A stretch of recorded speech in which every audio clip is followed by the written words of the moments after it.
जय श्री कृष्ण। हमारा पूरा जीवन हमारी विचार ऊर्जा से नियंत्रित है। जीवन में सारा खेल विचारों का है। हम एस्ट्रोलॉजी को अपनाएं या किसी और चीज को अपनाएं, इसका मेन ऑब्जेक्टिव होता है हमारे विचारों के अंदर प्योरिफिकेशन हो जाए और हमें जिंदगी जीने का सलीका मिल जाए। एक ही ऊर्जा, एक ही एनर्जी 7 रूपों में हमारे को नियंत्रित करती है। इसको अगर आपने ठीक से समझ लिया तो आपको अपना रास्ता निकालना आ जाएगा।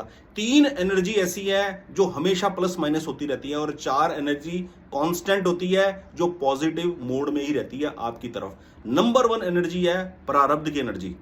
प्रारब्ध जिस परिवेश में हम लोग बंधे हुए हैं, जिस परिवेश में हम लोगों का जन्म हुआ है, जिस परिवेश के अंदर हमारे स्वभाव, हमारा संस्कार बना हुआ है, उसको लेकर हम जीते हैं। पहली एनर्जी प्रारब्ध की एनर्जी, ये प्लस माइनस होती रहती है।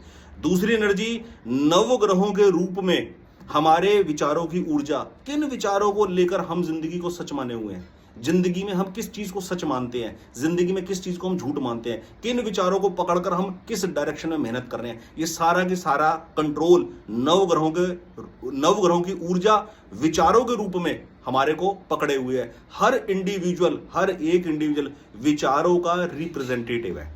उसका जो स्थूल शरीर है वो विचारों का प्रतिबिंब है। ये एनर्जी भी लगातार कांस्टेंट प्लस माइनस होती रहती है। तीसरी एनर्जी कर्म की एनर्जी।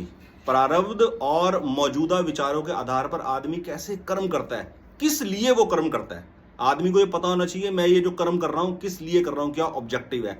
कर्म की एनर्जी, जो कर्म करते हैं उसका फल अभी इसी वक्त फलीभूत होता है इसी जन्म के अंदर। ये 3 एनर्जियां, प्रारब्ध की, विचारों की, नवग्रहों से प्रभावित, और तीसरी कर्म की एनर्जी, ये तीनों की तीनों एनर्जियां प्लस माइनस होती रहती है। चौथी एनर्जी माता पिता की ब्लेसिंग्स हमेशा आपके साथ है, वो कभी भी नेगेटिव नहीं होती, हमेशा पॉजिटिव ही रहती है। चौथी एनर्जी गुरु की ब्लेसिंग्स हमेशा आपके साथ रहती है, कभी नेगेटिव नहीं होती, हमेशा पॉजिटिव होती है। गुरु कोई भी, चाहे वो देहधारी हो, चाहे वो बिना शरीर का हो, कोई बुक हो, कोई भी आदमी की एडवाइस हो, आपको कहीं से भी मिली हो, कोई भी सोर्स ऑफ नॉलेज जो है दैट इज गुरु।